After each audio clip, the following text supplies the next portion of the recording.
నేను 3 రిఫరెన్స్ ఇస్తాను. ఒక్క 5 లేక 7 లేక 8 నిమిషాలు మీకు టైం ఇస్తాను. ఆ 3 రిఫరెన్స్ బాగా చదవండి. నేను ఒక ప్రశ్న వేస్తాను, దానికి అందులో నుంచి మీకు సమాధానం చెప్పాలి. ప్రభు వలలో పాలు పంపులు ఉండే అర్హత ఏంటి? నా మాట నాకు ప్రశ్న అర్థమైందండి. మనం ప్రభు వలలో పాలు పంపులు పంచుకుంటున్నాం. ఆదివారం వెళ్ళిపోయి ఆయన శరీరం పూర్తిగా రొట్టెను, ఆయన రక్తం పూర్తిగా ద్రాక్షరసాన్ని మనం తీసుకుంటున్నాం.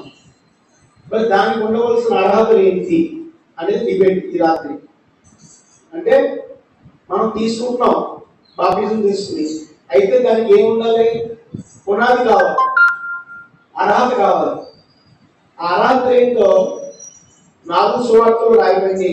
దానికి మత్తయి సువార్త 26వ అధ్యాయము 26వ వచనం నుండి 29వ వచనం వరకు, తర్వాత అపోస్తలుల కార్యముల గ్రంథము 2వ అధ్యాయము 32వ వచనం నుండి 42వ వచనం వరకు,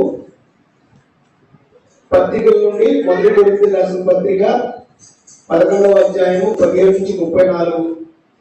మరి ఈ వచనాలు మీరు ఇప్పుడు చదవాలని చెప్తుండగా అది అందులో నుంచే ప్రభు పదలో పాలు పంచుకోవడానికి కావలసిన అర్హతలు. ఉదాహరణకి మనం ఒకటి చెప్పాను. ఏం చెప్పాను? ప్రభు వల్ల పాలు పంచుకోవడానికి అర్హత ఏంటంటే సహవాసం అని చెప్పాను. అంతే కదా? సహవాసం లేక ప్రభు వల్ల పాలు పంపుడు కుదరదు. అలా మీరు ఈ వచనాలు చదివి అక్కడే ఆన్సర్లు ఉంటాయి. అంటే ఇది మీకు తెలియకపోతే ప్రభు వల్ల ఏదో మనం బాప్టిజం తీసుకున్నాం కనుక ప్రభురాత్రి భోజనం ఆదివారం ఒకసారి, లేకపోతే 4 వారాలు, లేకపోతే నెలకు ఒకసారి ఇస్తున్నాం కనుక తీసేసుకుంటున్నాం. అయితే దాని అర్హతలు ఏంటి, దాని క్వాలిఫికేషన్ ఏంటి, ఇది మనం చేస్తున్నామా అనేది వివేచింపగా, పరిశీలన చేయక, ఎన్ని కూడా ఆన్సర్సే పరీక్షించుకోకుండా మరి తీసుకుంటే ఎటువంటి బాధలు ఉన్నాయో మరి పత్రిక దాంట్లో అపోస్తలుల కార్యక్రమంలో సువార్త 4 సువార్తలు రాశారు. మత్తయి సువార్తలో 26వ అధ్యాయము, మార్కు సువార్త 14వ అధ్యాయము, లూకా సువార్త 27వ అధ్యాయము, యోహాను సువార్త 11వ అధ్యాయము. మీకు తెలిస్తే మిగతా 3 సువార్తలను సాధన చెప్పచ్చు. ఒకవేళ తెలియకపోతే నేను చెప్పిన రిఫరెన్స్లో నుంచి ఏదైనా కొన్ని ఆన్సర్ కనీసం 1, 2, 3, 4 కనీసం చెప్పచ్చు. ఎందుకంటే చిన్నపిల్లలు అందరికీ పరీక్షలు ఉంటాయా? భయపడే వారికి, భయం లేని వారికి పరీక్షలు ఉంటాయా? స్కూల్ పిల్లలు ఉన్నారు, ఒకడు భయపడేవాడు, భయపడేవాడు, ఇద్దరికి పరీక్షలు ఉంటాయి కదా. ఒకరికి ఉందా? ఇక్కడ ఉన్న వాళ్ళందరికీ దేవుని వాక్యమే, ఇక్కడ ఉన్న వాళ్ళందరూ రక్షింపబడిన వాళ్ళే, ఇక్కడ ఉన్న వాళ్ళందరూ శరీరానికి గుర్తిగా రొట్టెను, రక్తానికి గుర్తుగా ద్రాక్షను తీసుకున్న వాళ్ళే. ఇక్కడ మీరు ఆన్సర్ చెప్పకపోవచ్చు, భయపడవచ్చు, చెప్పకపోవచ్చు, కానీ అక్కడ తప్పించుకోలేదు. ఎక్కడ తీర్పు దినానా తప్పించుకోలేదు. కానీ ఇక్కడ ఉండగానే మనం మనలో పాల్గొంటున్నాం కరెక్టే. దానికి కావాల్సిన అర్హతలు ఏంటి, క్వాలిఫికేషన్ ఏంటి, మీ ఉద్యోగం ఏమున్నాయో ఇక్కడ చదివి మరి చెప్పండి. నేను చదువుతున్నాను. ఒకవేళ చదవని వారు, చదవలేని వారు ఎవరైనా ఉంటే వారికి అర్థమైనట్లుగా మరి ఒక్కొక్కటి మరి చదువుతాను. మత్తయి సువార్త తీసుకోండి, 26వ అధ్యాయము 26వ వచనం నుండి 29వ వచనం వరకు నేను చదువుతాను.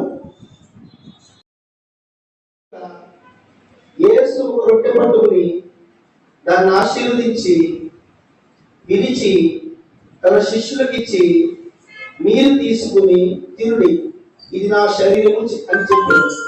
25వ వచనం చదువుతున్నాను. మరియు ఆయన గిన్నె పట్టుకుని కృతజ్ఞతాస్తుతులు చెల్లించి వారికి ఇచ్చి, దీనిలోని మీరందరూ త్రాగుడి, ఇది నా రక్తము. 25వ వచనం చదువుతున్నాను. అనగా పాపక్షమాపణ నిమిత్తము అనేకుల కొరకు చిందింపబడుచున్న నిబంధన రక్తము. సిస్టర్ గారు 29 నేను ఇందులో రాసుకోలేదు. 29 అర్హతలు ఇంకా ఉన్నాయి. 6 మీరు చదివి చెప్పాలి. అలాగే అపోస్తుల కార్యగ్రంథము 2వ అధ్యాయము 37 నుండి 42 వరకు. అపోస్తుల కార్యముల గ్రంథము 22వ అధ్యాయము. 2వ అధ్యాయం అంతా మీరు చూస్తుంటే అది తెలిసినటువంటి వాక్యే. అందులో కూడా విషయాలు నేను చెప్పచ్చు. 30వ వచనం నేను చదువుతాను. వారి మాట విని హృదయంలో ఉంచుకుని, సహోదరులారా మేమేమి చేస్తుమని పేతురు కడపపోస్తును అడుగగా, పేతురు మీరు మారు మనసు పొంది పాపక్షమాపణ నిమిత్తము ప్రతి వాడు యేసుక్రీస్తు నామమున బాప్తిస్మము పొందుడి, అప్పుడు మీరు పరిశుద్ధాత్మ అను వరము పొందుదురు. ఈ వాగ్దానము మీకును మీ పిల్లలకును దూరస్తులందరికీ, అనగా ప్రభు అయిన మన దేవుడు తన యొద్దకు పిలిచిన వారందరికీ చెందునని వారితో చెప్పాను. 40వ వచనం. ఇంకనూ అనేక విధములైన మాటలతో సాక్ష్యం ఇచ్చి మీరు మూర్ఖులకు ఈ తరం వారికి వేరై రక్షణ పొందని వారిని హెచ్చరించను. కాబట్టి అతని వాక్యం అంగీకరించిన వారు బాప్తిజం పొంది ఆ దినమందు ఇంచుమించు 3000 మంది చేర్చబడి, వీరు అపోస్తలుల బోధను, సహవాసమును, రొట్టె విరుచుటను, ప్రార్థన చేయటను ఎడతెగక ఉండురి. నదివానికి భయము కలిగెను, మరియు అనేక మహత్కార్యములను సూచక్రియలను అపోస్తలుల ద్వారా జరిగెను. ఇందులో ఉన్నాయి ఆన్సర్స్. మీరు జాగ్రత్తగా చదివితే వరకు బయట చదువుతారు. జాగ్రత్తగా గమనిస్తే మీకు అర్థమవుతుంది. అలాగే కొరింథీయులకు రాసిన పత్రిక 11వ అధ్యాయము 17 నుండి 34 వచనాలు. మొదటి కొరింథీయులకు రాసిన పత్రిక 11వ అధ్యాయము 17వ వచనం నుండి 34వ వచనం. మీకు ఈ ఆజ్ఞను ఇచ్చును, మిమ్మల్ని మెచ్చుకొనను, మీరు కూడి వచ్చుట ఎక్కువ కీడికే గాని ఎక్కువ మేలుకే కాదు. 18వ వచనం. మొదటి సంగతి ఏమనగా, మీరు సంఘమందు కూడి ఉన్నప్పుడు మీలో కక్షలు కలవని వినుచున్నాను, కొంత మట్టుకు ఇది నిజమని నమ్ముచున్నాను. 19వ వచనం. మీలో యోగ్యులైన వారెవరో కనబడవచ్చు, మీలో భిన్నాభిప్రాయములు ఉండక తప్పదు. మీరందరూ కూడి వచ్చుచుండగా మీరు ప్రభురాత్రి భోజనం చేయుట సాధ్యము కాదు. ఎలాగనగా మీరు ఆ భోజనం చేయనప్పుడు ఒకరికంటే ఒకడు ముందుగా తన మట్టుకు తాను భోజనం చేయుచున్నాడు. ఇందువలన ఒకడు ఆకలి కొడును, మరి ఒకడు మత్తుడవును. 22. ఇదేమి, అన్నపానములు పుచ్చుకున్నటకు మీకు ఇండ్లు లేదా? దేవుని సంఘమును తిరస్కరించి పేదలను సిగ్గుపరచుదురా? మీతో ఏం చెప్పుదును? దీని గురించి మిమ్మల్ని మెచ్చుదునా? మెచ్చను. నేను మీకు అప్పగించిన దానిని ప్రభు వల్ల పొందితిని. ప్రభు అయిన యేసు తాను అప్పగింపబడిన రాత్రి ఒక రొట్టెను ఎత్తుకుని కృతజ్ఞతాస్తుతులు చెల్లించి దాన్ని విరిచి, ఇది నీ కొరకు నా శరీరము, నన్ను జ్ఞాపకం చేసుకున్నకై దీనిని చేయుడని చెప్పారు. 25వ వచనం. ఆ ప్రకారమే భోజనమైన పిమ్మట ఆయన పాత్రను ఎత్తుకుని, ఈ పాత్ర నా రక్తము వలన కొత్త నిబంధన, మీరు దీనిలోనిది త్రాగునప్పుడల్లా నన్ను జ్ఞాపకం చేసుకున్నకై దీనిని చేయుడని చెప్పాను. 26వ వచనం. మీరు ఈ రొట్టెను తిని ఈ పాత్రలోని త్రాగునప్పుడల్లా ప్రభు వచ్చే వరకు ఆయన మరణమును ప్రచురించుదురు. కాబట్టి 27వ వచనం. ఎవడు అయోగ్యముగా ప్రభు యొక్క రొట్టెను తినునో లేక ఆయన పాత్రలోని త్రాగునో వాడు ప్రభు యొక్క శరీరము గురించి రక్తమును గురించి అపరాధేయము. కాబట్టి ప్రతి మనుష్యుడు తను తాను పరీక్షించుకోవలను. ఇంకా హృదయ శుద్ధి ఏముండాలి? హృదయ శుద్ధి, ఇంకా మారు మనసు చెప్పేశారు. మీరు సిలువ కార్యాన్ని అంగీకరించడం చెప్పేశారు. పశ్చాత్తాపం అక్కడ వేరై అన్నాడు. అంటే ఎలా ఉండాలి? వేరై ప్రత్యేకత. క్రైస్తవులకి లోకంలో రాకుండా దేవుని సహవాసంతో ఉండాలంటే ప్రత్యేకంగా ఉండాలి. తర్వాత మనం చెప్పడం అంటే ఏంటి? ప్రచురించడం అంటే ఏంటి? మనం ప్రచురించడం అంటే దాన్ని ఏమంటే సాక్ష్యము. మనం ఎలా బ్రతకాలి? సాక్షులుగా బ్రతకాలి. ఇంకా సహవాసంలో ఏక మనసు కలిగి ఉండాలి. అంటే ఒక్కొక్కరికి వేరే మనసు కాదు. శరీరంలో మనం అవయవాలు ఎలాగో చెయ్యకు పని చేస్తే ఈ చెయ్యకపోయినా కుదరదు. కాలు లేకపోతే నీ కాలు లేకపోతే కుదురుద్దా? కుదరదు. అందుకే ఉండాలి, ఏక మనసు ఉండాలి. ఇంకా ఏమన్నాడంటే మనకు మనమే ఏం చేయాలంట? పరీక్షించుకోవాలి, విమర్శించుకోవాలి. ఏం చేసుకోవాలి? ఏ దినానికి ఆ దినాన నేను ఏం చేశానో విమర్శించుకోవాలి. అతి ముఖ్యమైన ప్రాముఖ్యం ఏంటంటే దేన మనసు కలిగి ఉండాలి. ఏముండాలి? దేన మనసు కలిగి ఉండాలి. ఇంకా ఏం కలిగి ఉండాలంటే విశ్వాసం కలిగి ఉండాలి. ఇంకా బాప్టిజం మంత్రులు చెప్పేశారు, ఆయన మరణాన్ని ప్రచురించడం మీరు చెప్పారు. ఇంకొకటి ఏంటంటే అపోస్తుల గారి 2వ అధ్యాయం 30 ప్రకారంగా ప్రవచనలు గారి ఆయన అధికారులు బ్రతకాలి. ఏంటంట? ప్రభుత్వం అధికారులు మనం ఎలా అయితే బ్రతుకుతున్నామో, ప్రభుత్వం ఇచ్చే పథకాలు మనం ఎలా తీసుకుంటున్నామో, దేవుని యొక్క అధికారం కింద మనము బ్రతకాలి. ఇవన్నీ క్వాలిఫికేషన్ ఎవరికి? వాళ్ళలో ఎవరైతే నిజంగా రక్షింపబడి వాళ్ళు పొంది వాళ్ళు తనలో పాల్గొంచుకునే వారికి ఈ అర్హతలన్నీ ఉండాలి. ఇంకా ఏమంటే నిబంధన కింద బ్రతకాలి. నిబంధన అంటే అగ్రిమెంట్. ఒకరితో చేస్తారా, ఇద్దరు చేస్తారా? ఒకరు యేసు తీసుకునేవారంటే రెండోది మనకి ఆయనకి ఒప్పందం, అగ్రిమెంట్. నిబంధన అంటే అగ్రిమెంట్. అది గుర్తించుకోండి. జ్ఞాపకం చేసుకుంటే మీరు చెప్పేశారు, ప్రత్యేకంగా ఉంటే చెప్పేశారు, కక్షలు లేకుండా చెప్పేశారు. ఇంకా ప్రేమ, నిరీక్షణ, మరి విశ్వాసం కలవాలిగా జీవించాలి. ఇంకోటి ఉండాలి ఏంటంటే వంకర బ్రతుకు లేకుండా. ఏ బ్రతుకు? వంకర బ్రతుకు లేకుండా.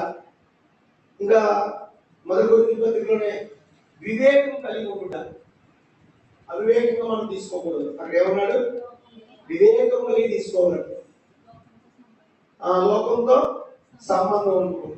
ఇంకా ఏమన్నాడంటే అపోస్తుల కార్యం 2వ అధ్యాయం 4వ వచనంలో 6వ అధ్యాయం 4వ వచనం దైవ భయం కలిగి ఉండాలి. ఏముండాలి అంటే భయంతో వణుకుతూ దేవుని సన్నిధిలో ఆయన పనుల్లో పాలు పంచుకోవాలి. ఇంకా చూసుకుంటే కృతజ్ఞతా బుద్ధి మనలో ఉండాలి.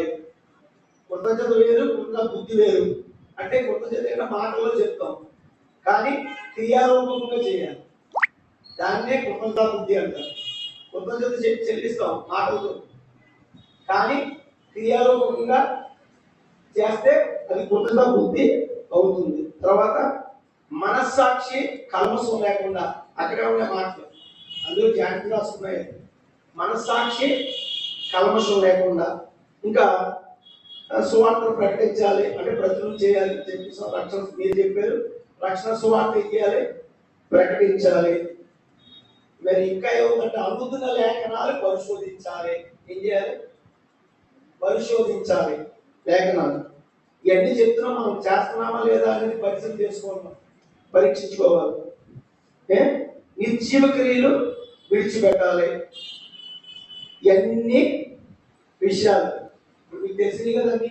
ఏం చేయాలి? సహవాసంలో ఉండాలి, వేరే బ్రతకాలి, ప్రత్యేకంగా ఉండాలి, కృతజ్ఞత బుద్ధి ఉండాలి.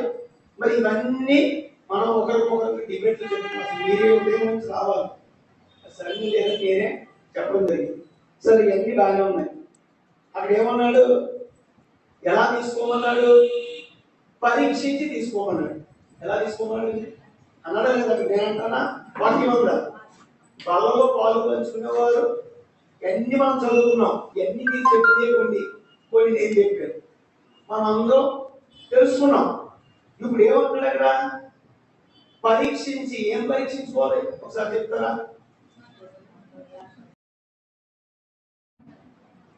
జీవం అంటే దేవుడు దెబ్బ కొట్టినప్పుడు మనం ఏం చేస్తాం? ప్రభువాలను క్షమించు అని అంటాం. ఇప్పుడు ఈ క్వాలిఫికేషన్ అన్ని కూడా మనం చేయట్లే. కొన్ని చేస్తున్నాం, కొన్ని చేయట్లే.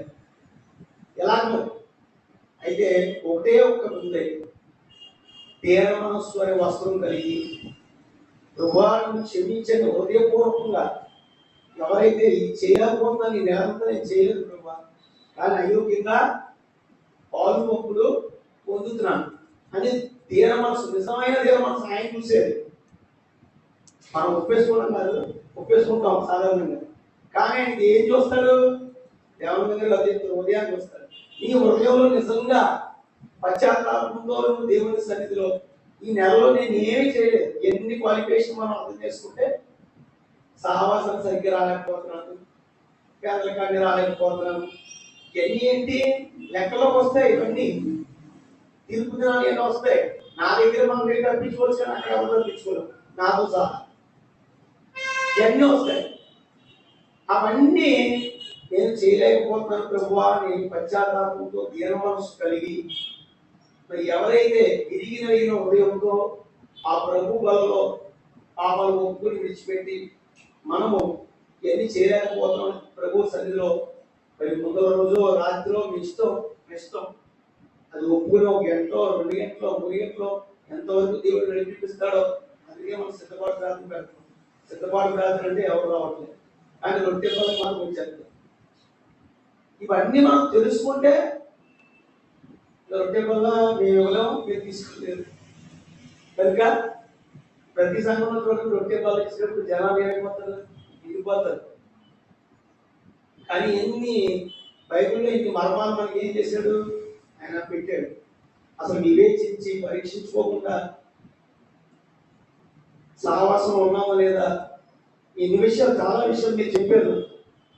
ఎన్ని విషయాలు కూడా కృతజ్ఞత బుద్ధి మనం కలిగి ఉన్నామా, వివేకం కలిగి ఉన్నామా, వివేచన కలిగి ఉన్నామా, సమర్పణ కూడా చెప్పలేదు నేను. సమర్పణ అంటే దేవుని కోసం పెట్టుబడి పెట్టాలి, దాన్ని కూడా మన లెక్కలోకి వస్తుంది. దేవుని కోసం ఏం చేయాలి? పెట్టుబడి పెట్టాలి. దాన్ని సమర్పణ హృదయం అన్నారు. అది కూడా ఇవన్నీ చేయాలి మనం. ఎందుకంటే ఏదో బాప్టిజం తీసేసుకుని దేవుని సంఘంలో నిన్ను ఒక మనిషిని కూర్చోబెట్టడానికి కాదు మీరు రక్షించింది. ఆయన పని చేయడానికి, అది ఆయన పని. దేవుడిని అడగాలి. మీరు సంఘంలో మీరు ఏ సంఘానికి వెళ్ళండి, ఇదే బైబిల్ ప్రకారం ఇది ఆ సంఘంలో ఆ పని ఏంటి మీరు అడగాలి. నాకు ఇచ్చే పని ఏంటి సంఘంలో, అంతేగాని అలా వచ్చి వెళ్ళిపోవడం పాట పడాలి అది కాదు. సంఘంలో ఏం చేయాలి? నా ముందుగా నేను డబ్బులు ఇవ్వాలా, డబ్బులు అనుకోకండి, చెప్తున్నా ఉదాహరణ. నేను ప్రార్థన చేయాలా, ఒక ఆత్మ పరిగెత్తులు తీసుకురావాలా, ఇలా కూడా నేను తొడవాలా, సుధారణ ఒకటి ఉంటున్నాను అని గొప్ప చెప్పట్లేదు నేను. అది అందరికీ ఉంది బాధ్యత. దేవుడు అడిగితే, నేను అడిగితే మీరు కోపడచ్చు, వెనక తిట్టుకోవచ్చు. దేవుడు అడిగితే నేను సమాధానం. మందిరం చూడలేదు, అయ్యో ఒక్కరికే బాధ వచ్చి మనం కుర్చామా, కుర్చీ వేసామా, సేవకులు వేసుకుంటున్నాం, మీరు వేస్తున్నారా? ఇవన్నీ ఎక్కడికి వస్తాయి.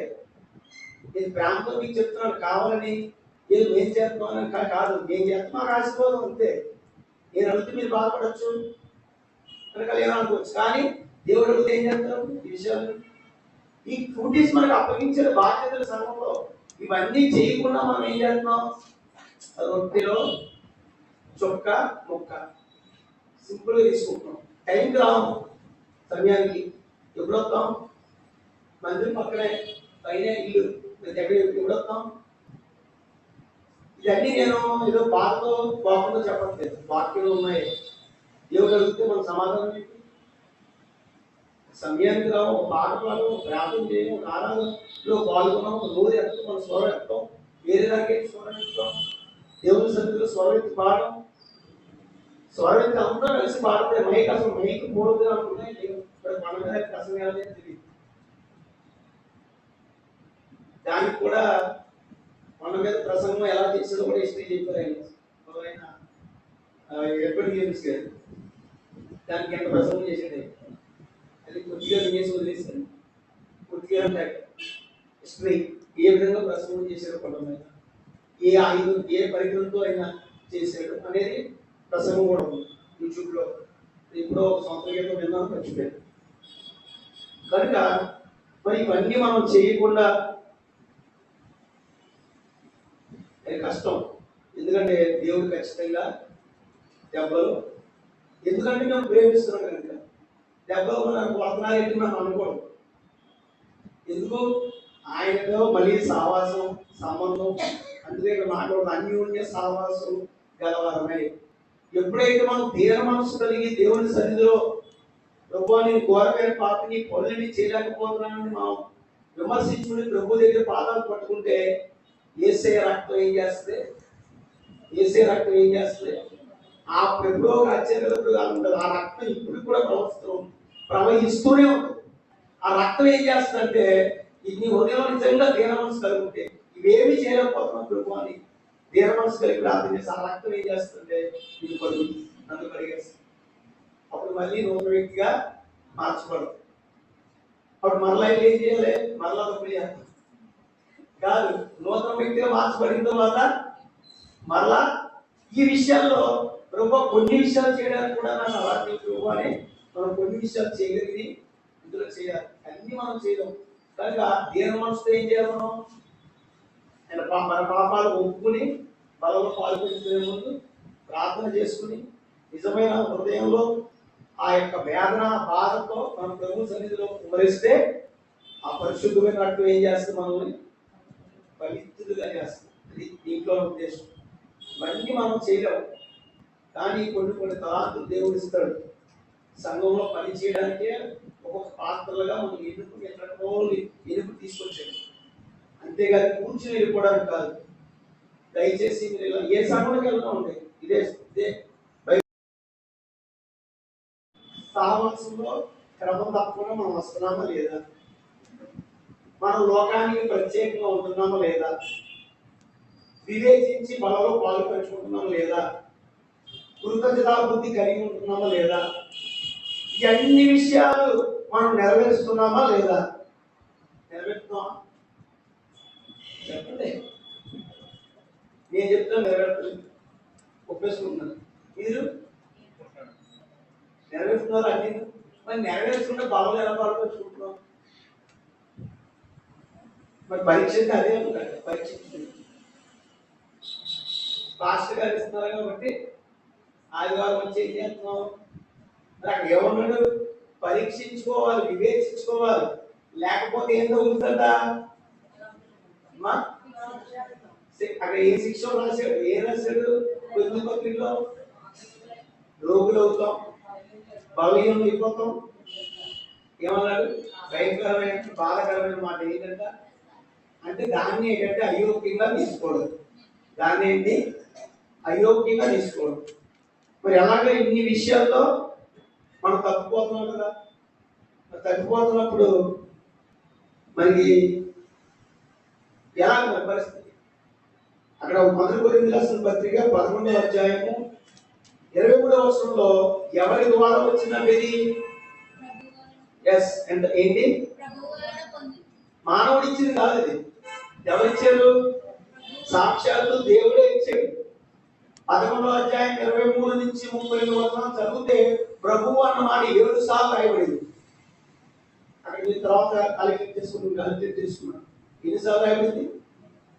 మరి ప్రభువు ప్రభువు ప్రభు అనే మాట 7 సార్లు ఇక్కడ రాయడం జరిగిందంటే ఎవరు ఇచ్చినది, సాక్షాత్తు దేవుడే ఇచ్చాడు. కానీ కార్యం మనం ఉన్నతంగా చేస్తున్నామా అంటే ఆయన్ని గౌరవపరుస్తూ మనం బలంగా పాల్పంచుకుంటున్నామా అనేది ప్రశ్న. ఆయన చేసి ఎవరికి డెలిగేట్ చేశాడు, ఆయన ఎవరికి ఇచ్చాడు, అపోస్తులకి ఇచ్చారు. అపోస్తులకి ఇచ్చిన ఆజ్ఞ ఆయన వాళ్ళు నిర్వర్తించి మనకు అప్పగించారు. కనుక దేవుడు ఇచ్చింది ఆ బాధ్యత ఎవరికి అప్పగించాడు? దేవుడు అపోస్తులకు అప్పగించాడు. అపోస్తుల బాధ్యత ఆజ్ఞ రూపంగా మనకి మనందరికీ అప్పగించిన బాధ్యత మనం ఎలా చేస్తున్నాం అనేది ప్రశ్న. కనుక ఒక రొట్టె ద్రాక్షారసంగా మనం తీసుకుంటే, అయోగ్యం తీసుకుంటే మరి చాలా విషయాలు అక్కడ పాస్టర్ చదివారు. ఏమైపోతే దేవుడు ఏం చేస్తాడు? అయోగ్యంగా తీసుకుంటే ఆరోగ్యం మీద కొడతాడు, ఈ కుటుంబం మీద కొడతాడు, లేకపోతే మన సంపాదన మీద దేవుడు ఏం చేస్తాడు? ఖచ్చితంగా కొడతాడు. మరి ఎందుకు కొడతాడైనా? ఎందుకు కొడతాడైనా? ఇప్పుడు మన కొడుకున్నాడండి, నువ్వు ప్రేమిస్తారా? కొడుకుని ద్వేషిస్తారా? ప్రేమిస్తాం. తప్పు చేస్తాడు, చేసినప్పుడు ఏం చేస్తారు? చంపేస్తారా? తప్పు చేసిన కొడుకు చంపేస్తారా? ఒక దెబ్బేసి బుద్ధి చెప్తారా? దేవుడు కూడా అంతే. నీవు నిజంగా రక్షణ పొందితే నీ మీద శిక్ష అయోగ్యంగా బలంలో పాలు పంచుకుంటే నీ మీద శిక్ష రాకపోతే ఏడవాలి. అంటే శిక్ష రాకపోతే దేవుడిని వదిలేసినట్టు లెక్క. అర్థమవుతున్నా మాట్లాడండి. నువ్వు నిజంగా రక్షింపబడి అయోగ్యంగా బలంలో పాలు పంచుకుంటే నీ శిక్ష వస్తుందని వాక్యం చెప్తుంది. ఒకవేళ నువ్వు రక్షింపడ్డామని బాప్తిజం తీసేసుకుని బలలో పాలు పంచుకుంటే శిక్ష రాలేదనుకోండి, దేవుడు నీకు వదిలేసినట్టు లెక్క. అంటే నీ రక్షణ, నీ మారు మనసు సరైనది కాదు. నువ్వు ఎప్పుడైతే దేవుని సన్నిధిలో అయోగ్యంగా పాలు పంచుకుంటే, మారు మనసు పొంది రక్షణ పొంది నువ్వు అయోగ్యంగా ఈ పొరపాట్లన్నీ చేస్తూ ఒకవేళ అప్పుడు క్షమించుకోని మనం బలలో పాలు పంచుకుంటే దేవుడు నీ మీద శిక్ష రావడం లేదంటే నిన్ను దేవుడు వదిలేసినట్టు. అంటే ఆయనకి నీకు సంబంధం లేదు. బయటోళ్ళకి దేవుడికి సంబంధం ఉండదు. ఎవరైతే యేసుక్రీస్తు అంగీకరించి ఆయన రక్తంలో కడగబడి ఆయన బిడ్డలుగా జీవిస్తూ అయోగ్యంగా పాలుపంపులు పొందితే దేవుడు దెబ్బ కొడతాడు. అది విషయం. ఎందుకని? నిన్ను ప్రేమిస్తున్నాడు కనుక, సరి చేస్తున్నాడు కనుక. ఈ రక్షణ పోదు కానీ నిన్ను కొడతా ఉంటాడు. ఎందుకు?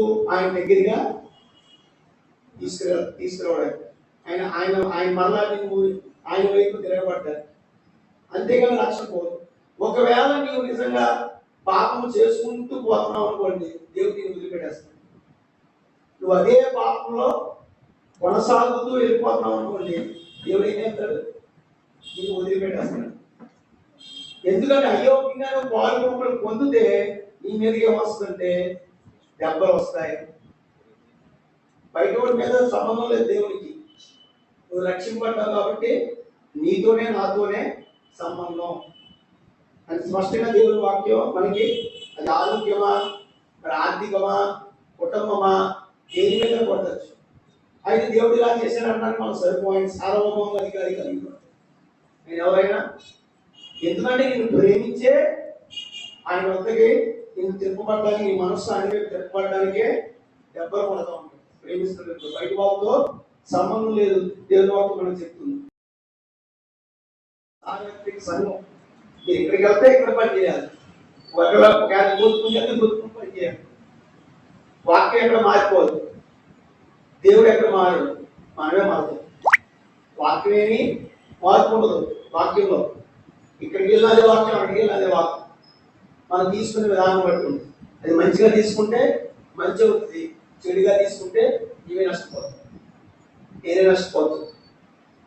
దేవుని వాక్యం ఏం చెప్తుంది? ఇది కరెక్టా కాదని మీరు ఇంటికి వెళ్ళి పరిశీలన చేయాలి. 3 వచనం, ఈ 3 అధ్యాయాలు, మత్తయి సువార్త 26వ అధ్యాయం, అపోస్తలుల కార్యాలు 2వ అధ్యాయం, కొరింథీ పత్రిక 11వ అధ్యాయం. నేను చెప్పిన నిజమా అబద్ధమా? ఒక్కొక్కటి పరిశీలన చేసుకుని రాసుకున్నాను. మీరు పరిశీలన చేసుకుని రాసుకున్నాను. ఇంకా చాలా వచనాలను వదిలేశారు సమయం. ఇంకా చదవచ్చు చెప్పాలంటే విమర్శించుకోమంటాడు. మొదటి కొద్ది రాష్ట్రపతి 11వ అధ్యాయం 30-31 ఒకసారి చదువుతా చూడండి. 11వ అధ్యాయము మొదటి కొద్ది రాసిన పత్రిక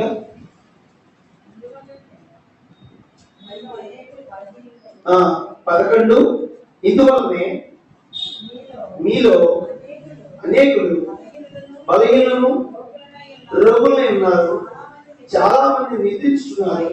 అయితే మనల్ని మనమే విమర్శించుకొని ఏం పొందుకోండి అంటే ఏంటి అర్థం? దీన్ని పొందుకోవడం అంటే అర్థం ఏంటి? లోకంతో శిక్ష రాదు మనకి. లోకం శిక్ష ఏంటి? పాపం చేస్తే డైరెక్ట్గా వెళ్ళిపోతాడు, మరణం. మనకి శిక్ష ఎక్కడ వస్తుంది? భూమి మీద వస్తుంది. ఏంటి శిక్ష? అయోగ్యంగా పాలు పంచుకుంటే దేవుడు పడతాడు. ఎక్కడ పడతారు? కుటుంబం మీద కానీ, అనారోగ్యం మీద కానీ, మన సంపదల మీద కానీ దేవుడు ఏం చేస్తాడు? ఎందుకు కొడతాడు? చెప్పాను, దేవుడిని ప్రేమిస్తున్నాడు. లోకంలో శిక్ష పడిన వారికి ఎప్పుడు వస్తుంది? తీర్పు ఆకలి వస్తుంది, మనకు వాళ్ళతో రాదు. ఒకవేళ నీ బాప్టిజం తీసుకునే సంఘంలో రొట్టె బలం తీసుకుంటున్నావు అయోగ్యంగా, నీకు శిక్ష రావట్లేదు, అప్పుడు దేవుడికి నువ్వు చేసుకుంటలేదు. దేవుడికి నీకు సంబంధం లేదు, బయట వస్తువుకి సంబంధం. అది ఎలా తెలుస్తుందంటే నీకు ఆయనకి తెలుస్తుంది, దేవుడికి నీకు సంబంధం. అది నేను చెప్పలేదు, ఆయన చెప్తాడు. ఎప్పుడు? తీర్పు తినడు. ఖచ్చితంగా నీకు దెబ్బలో కొట్టాలి, ఎందుకంటే అయోగ్యంగా పాల్పంచుకుంటున్నాం. దెబ్బ కొట్టకపోతే ఏడాలి, ఎందుకు? దేవుడితో సంబంధం లేదండి.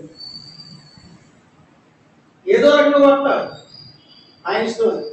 అది ఆర్థిక, శరీరపరమ, కుటుంబపరమ, ఏదో ఒకటి వస్తుంది. ఎందుకని? బలంలో ఎక్కువ పాల్పంచుకుంటున్నాం. మరలా చెప్తున్నాను, బాప్టిజం తీసుకుని బలంలో అయోగ్యంగా పాలు పంచుకుంటే దేవుడిని కొట్టట్లేదంటే సాగిగా నీ జీవితం వెళ్ళిపోతుంది. ప్రతి నెల వచ్చేసి బలంలో పాలు పంచుకుంటున్నానంటే నీకు దేవునికి సంబంధం లేదు. నిన్ను కొడుతున్నాడంటే నిన్ను ఆయన వైపు ఇంకా తిప్పడానికి. ఒకవేళ దేవుడు నువ్వు భూమి మీద సరిగ్గా బ్రతకడం లేదు అనుకుంటే ఆయన తీసేసుకుంటాడు. ఆ అధికారం కూడా ఉంటుంది.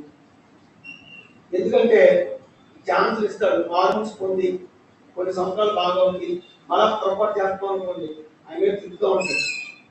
ఈ రక్షణ పోతుందని చెప్పి దేవుడు ఏం చేస్తాడంటే వారిని కూడా తీసుకునే అధికారం దేవుడికి ఉంది. ఇది నా మాట కాదు, సేవకుడు చెప్పిన మాట.